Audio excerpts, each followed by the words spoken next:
అదే RTV app వార్తల్ని క్షణాల్లో చదివే అవకాశం ఉంటుంది. ఒక న్యూస్ పేపర్, ఒక టెలివిజన్ ఛానల్ మీ చేతుల్లో ఎప్పుడూ ఉంటాయి. తెలంగాణ ఐఏఎస్ అధికారి మకరంద్ వాళ్ళ తండ్రి సురేష్ గారు రిటైర్మెంట్ కార్యక్రమానికి సిద్ధిపేటకు రావడం జరిగింది. ఇక్కడి నుండి లింగాల గణపురం కడియం శ్రీహరి గారి ప్రాతినిధ్యం వహించే దగ్గర సర్వాయి పాపన విగ్రహ ఆవిష్కరణతో పాటుగా కాటమయ్య రక్ష కిట్స్ ను పంపిణీ చేసే కార్యక్రమం పోవడం, దాని తదుపరి హైదరాబాద్ లో మా గౌరవ సహకార మంత్రి పెద్దలు మాజీ పిసిసి అధ్యక్షుడు తండ్రి చనిపోయినారు. అక్కడ అధ్యక్షులు ఉన్నాయి కాబట్టి పోతుపోతుక్కడ మీ అందరినీ ఈరోజు కలుపుకోవడం జరిగింది. బేసిక్ ఇబ్బందికి క్షమించాల్సిందే కూడా కోరుతాం. ఎందుకంటే కొన్ని inconvenience certain planned organised program కాదు కాబట్టి డిఫికల్టీస్ ఉంటే దాన్ని ఎక్స్క్యూజ్ చేయాలి. 5 అంతస్తులు అనుకున్నాం. ఇక్కడ సబ్జెక్ట్ వచ్చి మొన్న జరుగుతున్న పరిణామాలు. ఫస్ట్ ప్రభుత్వ ఉద్దేశాన్ని మళ్ళొక్కసారి స్పష్టంగా నాట్ ఓన్లీ హైదరాబాద్ ప్రజలకు, యావత్ తెలంగాణ ప్రజలకు ఎవరైతే సోషల్ మీడియా ద్వారా దుష్ప్రచారాన్ని చేస్తూ ఉంటే అదే సమాచారం, అదే వాస్తవం అనుకునే వాళ్ళందరికీ తెలవాలని ఈ యొక్క సిద్దిపేట రాజకీయ చైతన్యం కలిగిన ఈ ప్రాంతం నుంచి యావత్ తెలంగాణ ప్రజలకు చెప్పే ప్రయత్నం చేస్తాం. వాస్తవంగా హైదరాబాద్ తెలంగాణకు గుండెకాయ. తెలంగాణ విభజన సందర్భంగా హైదరాబాద్ లేని రాజధాని లేదా ఉమ్మడి ఆదాయంగా ఉండాలని, ఆదాయంలో భాగస్వామ్యం కావాలంటూ ఒప్పుకోకుండా తెలంగాణలో హైదరాబాద్ అంతర్భాగంగా ఉండేలాగా ఆనాడు తెలంగాణ ఏర్పాటు చేసుకున్నాం. ఏర్పాటు చేసుకున్న తర్వాత హైదరాబాద్ కేంద్రంగా దీర్ఘకాలికంగా ఉన్న సమస్యలన్నీ కూడా పరిష్కారం చేసుకుంటాం. హైదరాబాద్ వ్యవస్థ, హైదరాబాద్ బ్రాండ్ ఇమేజ్ ఇంకా ప్రపంచ స్థాయికి ఎదుగుతుందని అనుకున్నాం. కానీ 10 సంవత్సరాలుగా నేను అధికారికంగా ఎక్కడంటే అక్కడ నిరూపణ చేయడానికి, చర్చ చేయడానికి సిద్ధంగా ఈ మాటలు మాట్లాడుతా ఉన్నాను. స్వాతంత్రం వచ్చినప్పటి నుంచి హైదరాబాద్ నగరం పెరుగుతూ వస్తా ఉంది. దానికి అనుగుణంగా అధికార కాంగ్రెస్ పార్టీ కృష్ణా జలాలు ఫేజ్ 1, ఫేజ్ 2, ఫేజ్ 3 ద్వారా గోదావరి జలాలను కూడా సింగూరు, మంజీరా నీళ్లతో సహా హైదరాబాద్ ప్రజల ప్రాంత దాహార్తిని తీర్చడానికి త్రాగునీటి కార్యక్రమాలు తీసుకున్నా ఉన్నాం. ఇది ప్రజలందరికీ తెలుసు. దానికి సంబంధించినటువంటి అధికారిక లెక్కలు, వాటి ప్రారంభోత్సవాలు, శంకుస్థాపనలు అన్ని కూడా అనుమతులు అన్ని ఉన్నాయి. ఇలా 10 సంవత్సరాల కొట్లాడి తెచ్చుకున్న తెలంగాణ ప్రభుత్వంలో ఏర్పడ్డ రాష్ట్రం ఒక్క టీఎంసీ నీరైనా హైదరాబాద్ ప్రజల దాహార్తి తీర్చడానికి తెచ్చిందా అని సూటిగా అడుగుతా ఉన్నా. రెండవది, హైదరాబాద్ వస్తే, వర్షాలు వస్తే హైదరాబాద్ నగరం నావాలక కార్లు కొట్టుకపోయి లేదా మొత్తం ఇళ్లలో నీళ్ళు వచ్చి అపార్ట్మెంట్లు మునిగి ప్రజలు అష్టకష్టాలు పడతా ఉంటుంటే 2018 నుంచి 23 వరకు రెండవసారి అధికారంలో ఉన్న టీఆర్ఎస్ పార్టీ, 14 నుంచి 18 వరకు ఉన్న టీఆర్ఎస్ పార్టీ దాన్ని నిలుపుదల అంటే ఆ సమస్యను పరిష్కరించడానికి తీసుకున్న చర్యలు ఏం లేవు. ఏదో కట్టుతుడికి సరిగా 10,000 రూపాయలు ఇచ్చేస్తే సమస్య పరిష్కారం అయిపోతుంది. అది కాక ఈరోజు ఒకటే మన ప్రశ్న, హైదరాబాద్ లో 141 ట్రాఫిక్ అంటే నీటి స్టాగ్నేషన్ ఏరియాస్ ఉన్నాయి, వాటిని రెక్టిఫై చేస్తా ఉన్నాం. అది కాక మూసీకి సంబంధించి లేదా హైదరాబాద్ లేక్ సిటీ చెరువులు ఆక్రమణకు గురైన వాటిని మాత్రమే, అందులో పాఠశాలలున్నా, ఆసుపత్రులున్నా, ఇతరత్ర ప్రజా ఉపయోగమైన ఉంటే వారిని ఏ విధంగా మార్చాలి, ఏ విధంగా దాలను ఆల్టర్నేటివ్ చేయాలని తప్ప వాళ్ళని రోడ్డు మీద వాడించే విధంగా ఎన్ని ఫిర్యాదులు ఎక్కడ స్పందిస్తున్నారు. కానీ ఎక్కడైతే ఆక్రమణకు గురై అనుమతులు లేకుండా ఉన్నాయో హైడ్రాకి సంబంధించి ఆ కార్యక్రమం జరుగుతూ ఉంది. హైడ్రా ఇస్ డిఫరెంట్, మూసీ కార్యక్రమం ఇస్ డిఫరెంట్. మూసీకి సంబంధించి మూసీ కూడా ఈరోజు మూసీ యొక్క కార్యక్రమంలో కాలువ పరిధిలో దయచేసి దీన్ని ప్రత్యేకించి గమనించాలి. కాలువ పరిధిలో, కాలువ ఎడమగట్టు కావచ్చు, కుడిగట్టు కావచ్చు, కాలువ మధ్యలో కావచ్చు, కాలువ ఎంకరేజ్మెంట్ కావచ్చు, వాటి మీద అక్రమంగా నివసిస్తున్న వాళ్ళు చాలా కాలంగా ఉంటుండొచ్చు. వాళ్ళందరినీ మేము ఒక్క మాట కూడా అక్కడి నుంచి బలవంతంగా ఖాళీ చేపిస్తలేము. మళ్ళీ చెప్తా ఉన్నాం, మూసీ పేరు మీద ఫేజ్ 1 కింద ఎవరైతే మూసీ బెడ్ ఉందో, అంటే కాలువ కుడిగట్టు ఎడమగట్టు మీద అక్రమణకు గురి అయి ఉన్న నివాస స్థలాలలో ఉంటున్న వాళ్ళందరికీ ప్రత్యామ్నాయంగా డబుల్ బెడ్రూమ్ ఇవ్వడంతో పాటు వాళ్ళ పిల్లలకు సంబంధించి విద్యా అవకాశాలు అక్కడనే దగ్గరలో గురుకులాలు కావచ్చు, ప్రైవేట్ పాఠశాలలు కావచ్చు, ప్రభుత్వ పాఠశాలలు కావచ్చు, లేదా ఇతరత్ర వాళ్ళకు ఉండబడేటువంటి హాస్టల్స్ కావచ్చు, అడ్మిషన్లు విద్యాపరంగా ఇక్కడ కూడా విఘాతం కలగలేకుండా చర్యలు తీసుకుంటాం. 2, మెక్మా ద్వారా ఉపాధి హామీ. ఇప్పుడు ఇక్కడ కాలువలు ఉన్నటువంటి వాళ్ళకు ఉపాధి లేదు, వాళ్ళకు వేరే ఎక్కడో కాడికి ఏదో కార్యక్రమం చేయాల్సి వస్తూ ఉంది. కానీ ఇక్కడనే కుటీర పరిశ్రమలతో సహా సెల్ఫ్ ఎంప్లాయ్మెంట్ కింద లోన్ ఇచ్చి, ట్రైనింగ్ ఇచ్చి, హైదరాబాద్ ప్రజల అవసరానికి ఉపయోగపడేటువంటి అనేక రకాల వస్తువులను తయారు చేసే విధంగా శిక్షణ ఇచ్చి, స్కిల్ డెవలప్మెంట్ ద్వారా వాళ్ళందరికీ సెల్ఫ్ ఎంప్లాయ్మెంట్ కలిగేసే విధంగా చర్యలు తీసుకుంటూ వాళ్ళందరికీ కన్విన్స్ చేసి అవసరాలను తీర్చి ఆ ఇండ్లు ఖాళీ చేసే విధంగా ప్రభుత్వం వాళ్ళ దగ్గరికి పోయి ఈ ఇండ్లు అన్నీ వస్తాయని మార్కింగ్ చేస్తున్నారు. ఎక్కడో ఒక ఇల్లు కూలగొట్టింది కానీ, బలవంతంగా బయటికి కెట్టేసింది కానీ లేదు. అయితే కొంతమంది సెంటిమెంట్గా విమర్శలు చేసే ప్రయత్నం చేస్తారు. విమర్శ చేయడం వాళ్ళకి సంబంధించిన హక్కు. కానీ దాన్ని ఆధారం చేసుకొని టీఆర్ఎస్ పార్టీకి సంబంధించిన వాళ్ళు చాలా మాట్లాడుతారు. నిన్న మన గౌరవ సిద్దిపేట మాజీ మంత్రి శాసనసభ్యుడు హరీష్ రావు గారు కూడా నిన్న మాట్లాడారు. మేము ఇప్పటి వరకు మూసీ వాళ్ళ మీద ఒక లాఠీ చార్జీ కానీ, మూసీ వాళ్ళని బలవంతంగా ఒక ప్రొక్కలైన ఉండడం కానీ, మూసీ వాళ్ళని బలవంతంగా స్థానభ్రంశం చేయడం కానీ చేయలేదు.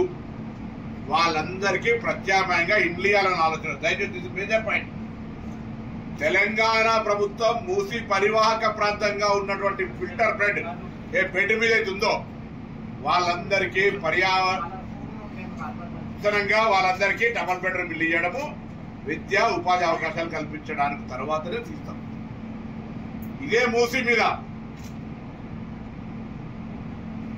బఫర్ జోన్లో కానీ, ఎఫ్టీఎల్ కానీ మేము మాట్లాడతాం, టచ్ కూడా చేస్తాం. బఫర్ జోన్ ఎఫ్టీఎల్ సంబంధించి ఇప్పుడు ముచ్చటనే లేదు. Base government Musi in our issue. దానివల్ల కాలుష్యము, మురుగునీళ్లు, పాత నగరానికి సంబంధించిన ఇబ్బంది కలుగుతూ ఉంది. కాబట్టి దాన్ని ఒక మంచి పర్యాటక కేంద్రంగా, మంచి నీళ్లు పారే విధంగా గోదావరి జలాలను 5,500 కోట్ల రూపాయలు తీసుకుపోయి అదొక పర్యావరణాన్ని రక్షించే దిశలా ఈ కార్యక్రమాలు చేస్తున్నాం. ఇక్కడ లాజికల్ పాయింట్, నేను ఇక్కడ ఒక కార్యక్రమం ఏంటంటే, సామెతకు తెలుగులో మొగడిని కొట్టి మొరమొర అంటారని. సరే ఏమనుకో దక్క చెల్లెలను, ఇది ఒక సామెత అని చెప్పిన ముందే. మొగడిని కొట్టి మొరమొర అన్నట్టుగా ఉండే విధంగా టీఆర్ఎస్ పార్టీ నిన్నటి నుంచి ఇలా మళ్ళీ ఇంకొక ట్విస్ట్. అసలు మేము 30 మెడికల్ కాలేజీలు ఎత్తే బదులు 30 వాట్సాప్ యూనివర్సిటీలు పెడితే బాగుంటుందన్న కేటీఆర్ ఓడిపోయిన తర్వాత వాటిని అమలు చేస్తూ సోషల్ మీడియా ద్వారా కొన్ని కార్యక్రమాలు చేస్తాం. మేము ఇంతకుముందు చెప్పినట్టుగా ఇక్కడ ఎవరిని కొట్టలే, ఎవరిని ఖాళీ చేయించలే, ఎవరికి ఇక్కడ రిహాబిలిటేషన్కు సంబంధించినటువంటి కన్విన్స్ చేసే విధానం నడుస్తుంది మా అధికారులు. నిన్న హరీష్ రావు గారు మాట్లాడిన ఎవరొకరు జరిగితే మొత్తం హైడ్రోజన్ బాంబ్ అని ఒకరు, హైడ్రాను ఇట్లా రకరకాల మాట్లాడు. ఇది Hydraa not related. Hydraa is different. ఇది internal city. Musi is different. First public ఆ హైదరాబాద్ పొక్కులైన పడుతుంది, మా దగ్గర పొక్కులైన వస్తాయని భయపడే అవసరం లేదు. మిమ్మల్ని ప్రశాంతంగా సమన్వయపరిచి మిమ్మల్ని ఒప్పించి మెప్పించి మీకు ప్రత్యామ్నాయం ఏర్పాట్లు చేసిన ఖాళీ చేస్తుంది. ప్రొవోక్ చేస్తున్నటువంటి, రెచ్చగొడుతున్నటువంటి ప్రతిపక్ష నాయకులు సూటిగా ఇక్కడ సిద్దిపేట కేంద్రం నుంచి ప్రశ్న అడుగుతున్న టీఆర్ఎస్ ప్రభుత్వాన్ని మీరు చూడండి.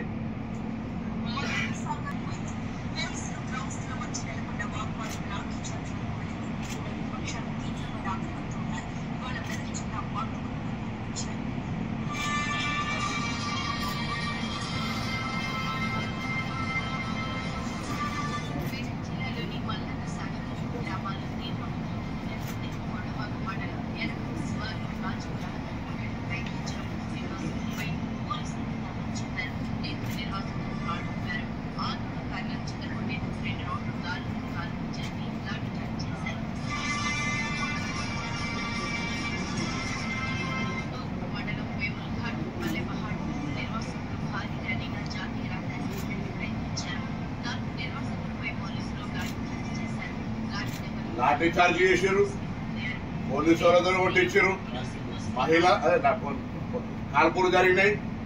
మహిళలని చూడకుండా విచక్షణంగా కొట్టిన సంఘటనల్ని టీఆర్ఎస్ పార్టీకి జ్ఞాపకం చేస్తామని సిద్దిపేట వేదికగా.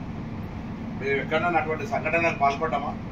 మా పోలీస్ అధికారులకు కూడా మళ్ళీ చెప్తాం, సంవయనంగా వ్యవహరించండి. బలవంతపు ఖాళీలు చేయించే ప్రశ్న లేదు. మూసీ పరంగా వాళ్ళందరికీ ప్రత్యామ్నాయ ఏర్పాట్లు చేస్తాము. దయచేసి ఆలోచన చేయండి. ఎవరిని బలవంతంగా మిమ్మల్ని రిహాబిలిటేషన్ లేకుండా, పునరావాసం లేకుండా మూసీ నుంచి ఎత్తేయేమో.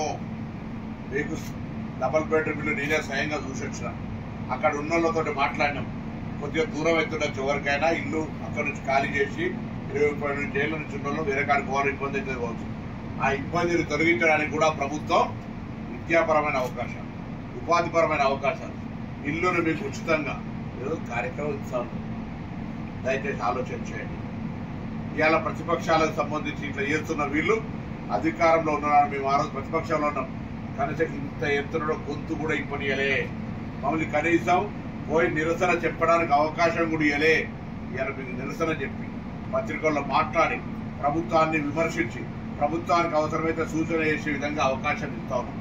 తద్వారా న్యాయస్థానాలు కావచ్చు, ఇతరత్ర కావచ్చు, అనేక రకాలుగా అంశాన్ని పరిష్కరించుకుంటాం. మేము కూడా స్థానికంగా ఉన్న నాయకుల ద్వారా మా ప్రభుత్వంలో ఉన్న వాళ్ళని కలిసి మీకు ఎక్కడైనా ఇబ్బంది కలిగితే మేము వాటిని పరిష్కరించడానికి అన్ని రకాల స్థాయిలో అధికారులు ప్రజాప్రతినిధులు దయచేసి ఈ కార్యక్రమం అనేటువంటిది ఒక ప్రజాహిత కార్యక్రమంగా జరుగుతూ ఉంది. దీని ఒక రైట్ పబ్లిక్ ఇష్యూ. కానీ ఇక్కడ జరుగుతున్న పరిణామాల్లో మేము అనేది ఒకటే, వీరంతా ప్రత్యక్ష సాక్షులు. సిద్దిపేటకు సంబంధించిన జర్నలిస్టులే. ఈరోజు నేను వ్యక్తిగతంగా హరీష్ రావు గారు కూడా ఇది హరీష్ రావు గారు కొట్టించారు అని చెప్తలేదు. కానీ ఆనాడున్న ప్రభుత్వము ఒక నిర్వాసితుల పట్ల వివరించిన తీరుకు, నా దగ్గర గౌరవవెల్లిలో ఉన్నటువంటి నిర్వాసితుల పట్ల వివరించిన తీరుకు, ఇవాళ మేము వివరిస్తున్న తీరుకు 100% తేడా ఉందా లేదా ఇది ప్రజలు గమనించాలి. మేము సమన్వయపరుస్తున్నాం అంటున్నారు. వాళ్ళు లాఠీలతోటి, తూటలతోటి, హింస ద్వారా అణిచివేసేటువంటి ప్రయత్నం జరిగింది. ఇది వాస్తవమా కాదా? ఇది తెలంగాణ ప్రజలు అందరూ గమనించాలని కోరడానికి వస్తే ఈ యొక్క కార్యక్రమం. దయచేసి మళ్ళీ చెప్తాను, మేము మల్లన్న సాగర్ లేదా ఇతరత్ర ప్రాజెక్టుల లాగా నిర్వాసితులకు సంబంధించిన అంశం వస్తే వాళ్ళకు న్యాయం చేయడానికి ప్రయత్నం చేస్తున్నారు తప్ప మీలాగా వాళ్ళని అణిచివేసే ప్రయత్నం చేయలేదు, చేయము కూడా. మళ్ళీ ఒక్కసారి మూసికి హైడ్రా ఇస్ డిఫరెంట్ యాక్షన్. అది చెరువుల కబ్జాలకు సంబంధించిన అంశం. మూసికి సంబంధించి మూసీ పరంగా మూసీకి సంబంధించి ఆనాడే రివర్ ఫ్రంట్ పేరు మీద మూసీ రివర్ ఫ్రంట్ అని 10,000 మంది ఇల్లు ఖాళీ చేస్తే డబుల్ బెడ్రూమ్ అని కేసీఆర్ గారితో సహా కేటీఆర్ గారు అనేక సందర్భాల్లో మాట్లాడినటువంటి అంశాలు మీకు మొన్న కూడా హైదరాబాద్ ప్రెస్ కాన్ఫరెన్స్ చూపెట్టాం. ఇలా మాట మార్చి అధికారంలో లేంగానే ఎజెండా మార్చేసి ప్రజలను రెచ్చగొట్టే ప్రయత్నం జరుగుతుంది. దయచేసి ఆలోచించండి. దీర్ఘకాలిక ప్రయోజనం కలిగేటువంటి ప్రజలకు ఇబ్బందిగా మారుతుంది. హైదరాబాద్ బ్రాండ్ ఇమేజ్, హైదరాబాద్ అభివృద్ధికి సంబంధించినటువంటి ఇబ్బంది కలిగే అవకాశం ఉంటుంది. నీళ్ళ మునగడము, తేలడము, తీర స్థితి లోపల ఎప్పుడు కొట్టుకపోతామో ఎప్పుడు ఉంటామో తెలియని స్థితులలో ఉండేటువంటి పరిస్థితి ఉంటుంది. కాబట్టి దాని నుండి బయటపడడానికి మీ అందరితో ప్రభుత్వం ఎక్కడ గ్రీవెన్స్ ఉన్నా మీ జిల్లా కలెక్టర్లకు, ఆర్డీఓలకు, ఎంఆర్ఓలకు, మున్సిపల్ శాఖ అధికారులకు చెప్పండి. మీ సమస్యలన్నీ ఏమి ఇబ్బంది లేకుండా, బలవంతం ఒత్తిడి లేకుండా అన్ని రకాల సమస్యలు పరిష్కరించి సంతృప్తి చెందిన తర్వాతనే షిఫ్ట్ కమ్మని కోరుతూ ఆ యొక్క మూసీకి సంబంధించిన నిర్వాసితుల జీవితాలతోటి ఆడుకోవద్దని టీఆర్ఎస్ పార్టీ నాయకత్వం విజ్ఞప్తి చేస్తున్నాం. మీలాగా లాఠీ చార్జీలు, పోలీస్ కాల్పులు బలవంతం చేస్తలేవనే మాటలు కూడా ఈ సందర్భంగా తెలియజేస్తున్నాం. రెండో విషయం, బఫర్ జోన్ ఎఫ్టీఎల్ నిర్మాణాలకు అనుమతులు ఇచ్చిన అధికారులపై ఏమైనా చర్యలు తీసుకుంటారు? తప్పకుండా ఆ కార్యక్రమం స్టార్ట్ అవుతుంది. ఉదాహరణకు సిద్దిపేటకు మున్సిపల్ కమిషనర్ పర్మిషన్ ఇవ్వాలి. పాత ఆ ward area zone officer permission ఇస్తే నడుస్తుందా? అట్లనే కొంత మా దగ్గర పర్మిషన్ ఉందని చెప్పేటోళ్ళకు ఆ పరిస్థితిలో సాంకేతిక నిర్ణయం అవుతుంది. ఏదైతే ఒక సాంకేతికంగా ఉండబడేటువంటి ఎఫ్టీఎల్ కావచ్చు, బఫర్ జోన్లల్లో అలా పాఠశాలలు, కాలేజీలు ఉంటే కూడా మేము ఎక్కడ కూడా మేము అటువంటి వ్యతిరేకత తీసుకుంటాం. ఇలా కొంతమంది కొన్ని ప్రతిపక్షాలు మాట్లాడుతున్నా యావత్ రాష్ట్రంలో ప్రజలంతా కూడా దీన్ని వెల్కమ్ చేస్తా ఉన్నారు. మూసికి సంబంధించి కూడా తప్పుడు ప్రచారం జరుగుతుంది తప్ప ఇంకొకటి కాదు. అది కూడా ప్రజల యొక్క అప్రిషియేషన్. అవును, ఇది జరగాలి. మేము మనం చెప్తున్నాం, మేము ఎక్కడైనా వైలెన్స్ గా వాళ్ళని హింసాయుతంగా బలవంతంగా తొలగిస్తుంటాం. అటువంటి ఆలోచనే లేదు. అటువంటి ఆలోచన కలిగించే ప్రయత్నం చేస్తా ఉన్నారు. ప్రజలు అప్రమత్తంగా ఉండమని చెప్పడానికి ప్రయత్నం చేస్తారు. నివేదికల ద్వారా ఒక రిపోర్టు రాష్ట్ర వ్యాప్తంగా కూడా తయారు చేస్తుండొచ్చు. ఎందుకంటే రాబోయే కాలంలో చెరువులు అనేటువంటి రక్షింపబడాలి. ఎక్కడైనా సిద్దిపేట కావచ్చు, కరీంనగర్ కావచ్చు, వరంగల్ కావచ్చు, ఎక్కడైనా సిటీస్ అర్బనైజేషన్, ఈవెన్ రూరల్, మీరు సీనియర్ సిటిజన్స్. ఎందుకంటే రాబోయే కాలంలో మన పిల్లలకు ఇక్కడ చెరువు ఉండే ఆనవాళ్ళు తెలియదు ఇక. ఎందుకంటే అప్పుడు వాళ్ళు పుట్టేనాటికి మనం పుట్టేనాటికి ఎవరి చెరువు లేదు, ఉండే చెరువు ఉండే. చెరువుకు సంబంధించిన పేపర్ పత్రాలు ఆధారాలు ఏమున్నా అన్ని తీసి పెట్టుకుందాం. మరిన్ని వీడియోస్ కోసం ఛానల్ ని సబ్స్క్రైబ్ చేయండి. లేటెస్ట్ అప్డేట్స్ కోసం వాట్సాప్ ఛానల్ ని ఫాలో చేయండి. అండ్ లింక్ డిస్క్రిప్షన్ లో ఉంది.